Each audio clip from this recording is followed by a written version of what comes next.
Ich habe dieses coole abstrakte Bild hier gemalt und ihr könnt mir dabei zuschauen, wie ich das gemacht habe. Wenn euch das Video gefällt, dann lasst mir doch bitte ein Like und ein Abo da und unterstützt damit meinen Kanal.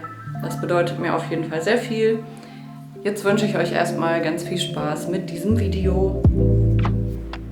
Wenn ihr wissen wollt, welche Farben ich dafür verwendet habe, dann schaut einfach mal in die Infobox. Da liste ich immer alles auf, was ich für dieses Bild verwendet habe.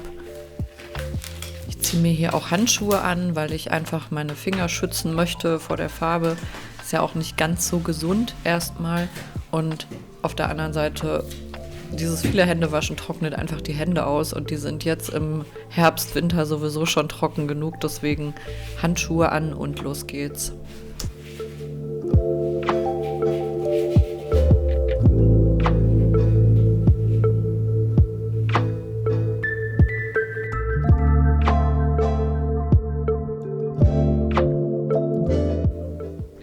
Ich möchte in dieses Bild verschiedene Kontraste integrieren, deswegen verwende ich kühle und warme Farben, genauso wie helle und dunkle Farbtöne, damit da einfach eine schöne Spannung entsteht am Ende.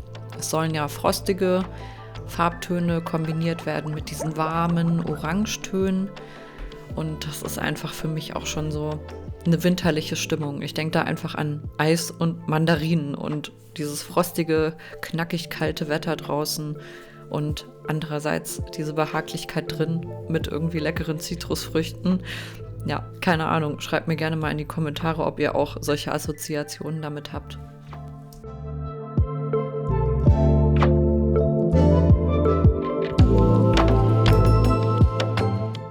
Ich benutze für dieses Bild auch wieder diese Acryltinte. Ich finde, die macht einfach eine super gute Farbintensität und gerade wenn man intensive Farben integrieren möchte in das Bild, dann eignen die sich sehr gut, weil man halt auch nicht besonders viel davon braucht.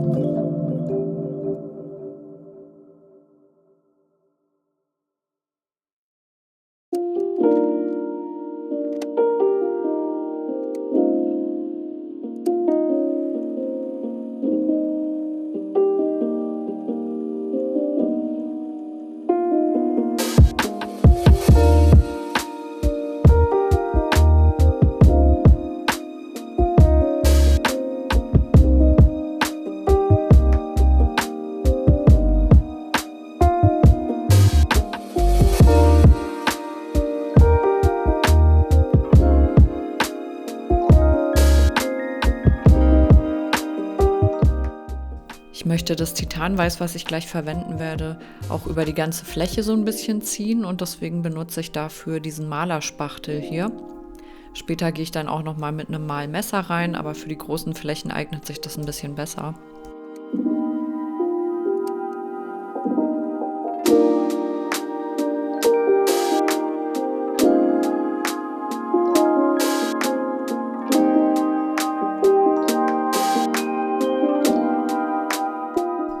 Ich fange dann an, die Farbe so ein bisschen rüber zu ziehen, sodass ich immer von jeder Farbe was aufnehme und an einer anderen Stelle wieder absetze. So kann ich einfach auch diese Verbindung schaffen zwischen den Kontrasten.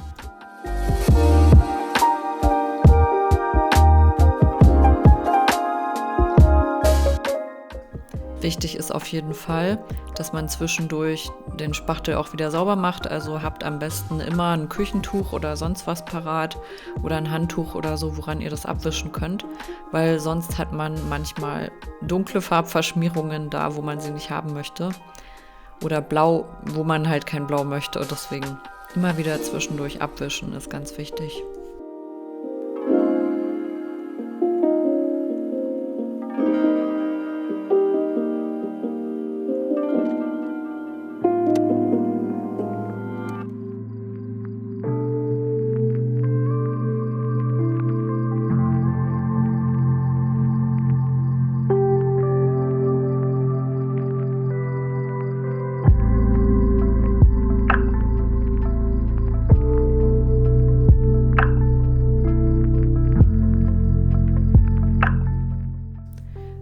Türkiston ist mir jetzt so ein bisschen Farbe verloren gegangen, deswegen träufle ich hier einfach nochmal ein bisschen was von der Acryltinte auf, damit die Farbe wieder intensiver wird und das mehr in dieses wärmere Blau geht, weil ich möchte nicht nur Ultramarin drin haben, ich möchte halt auch dieses wärmere Eisblau drin haben.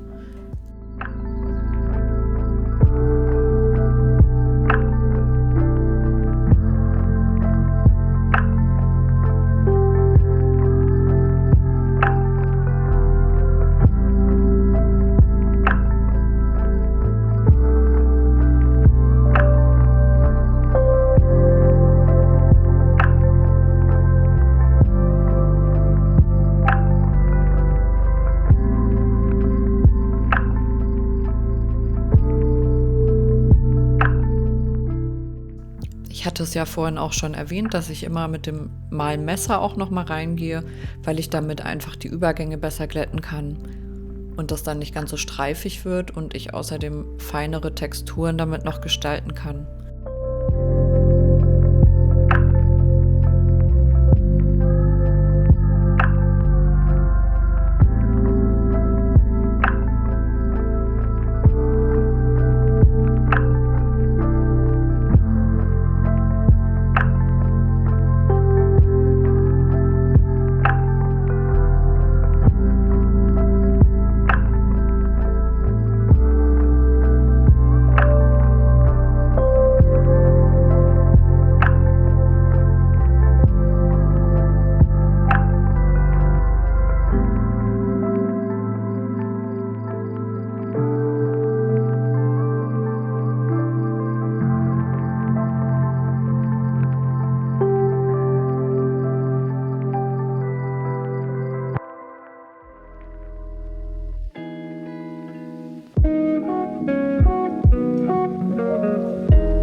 Ich finde es bei solchen abstrakten Werken auch immer ganz wichtig, dass man ein ausgewogenes Verhältnis hat an Flächen. Das heißt, dass man nicht zu viel dunkle Fläche hat, aber auch nicht zu viel helle Fläche. Und dann muss es meiner Meinung nach auch immer so eine Art Zwischentonfläche geben, falls das irgendwie Sinn macht. Also, dass man so ein bisschen den Farbübergang auch gestaltet, weil dadurch erscheint das Bild auch vielschichtiger. Also wenn ich euch da einen Tipp geben darf, ihr braucht auf jeden Fall immer ganz viel freie Fläche, damit die dunklen und interessanten Stellen in dem Bild auch richtig wirken können. Deswegen nicht zu viel dunkel, aber es braucht immer ein paar dunkle Akzente, damit es halt auch sehr kontrastreich ist und interessant aussieht am Ende.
Wenn ich an der Stelle auch nochmal einen Tipp reinwerfen darf.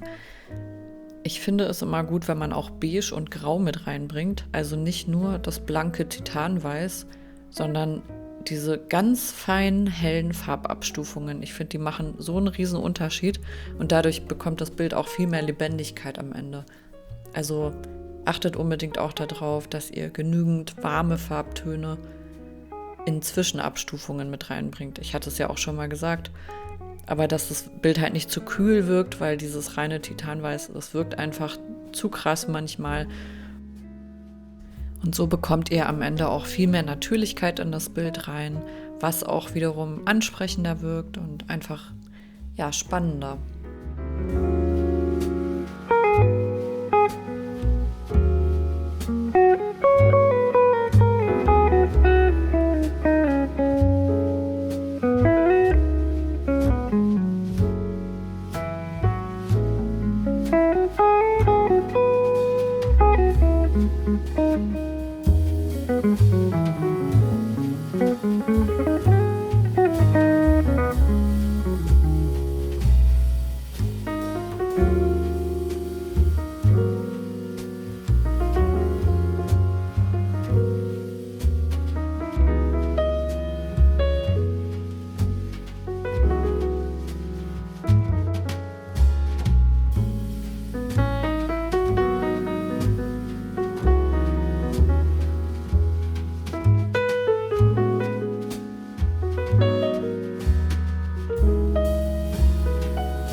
Das ist jetzt ein kleiner Zwischenstand. Ich finde, die untere Ecke, die ist irgendwie noch viel zu blau. Deswegen muss ich da definitiv noch mal drüber arbeiten. Mir sind auch manche Stellen noch ein bisschen zu fleckig. Ich hätte gerne größere weiße Flächen und klarere beigefarbene Flächen drin. Deswegen überarbeite ich das halt alles einfach noch mal. So lange, bis es mir halt auch wirklich gefällt.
Ich werde jetzt auch gleich mit diesem schönen, kräftigen Orange auch noch mal ein paar Akzente setzen mit meinem Malmesser.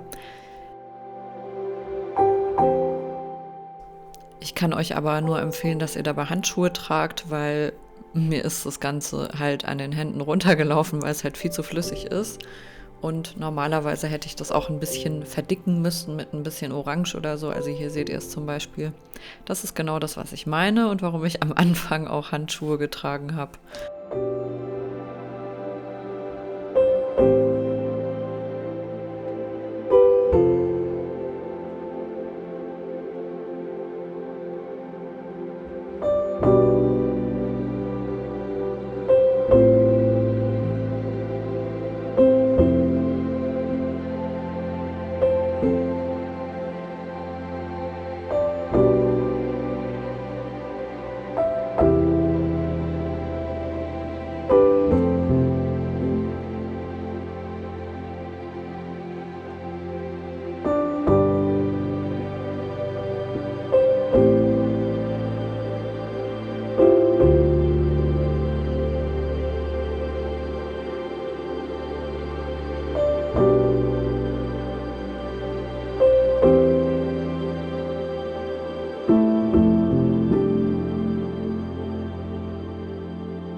Was ich auch immer versuche, ist, die größeren, dunkleren Flächen so ein bisschen zu durchbrechen, indem ich da einfach entweder ganz leicht die Farbe durchziehe oder einfach hellere Stellen da nochmal mit einbaue, damit das halt nicht ganz so flächig ist und ein bisschen mehr Leben bekommt.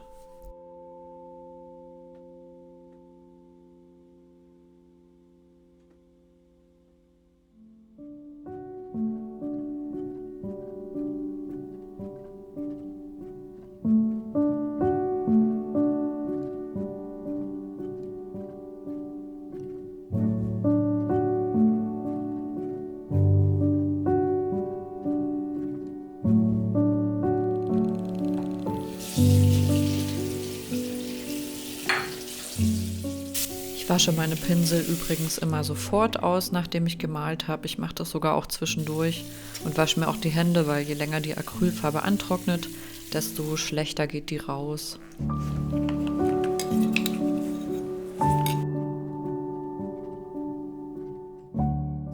Das Bild ist jetzt fertig und ich hoffe, es hat euch gefallen, meinen Malprozess mitzuverfolgen. Ich wünsche euch jetzt erstmal noch einen ganz schönen Tag und eine super schöne Weihnachtszeit und bis zum nächsten Mal.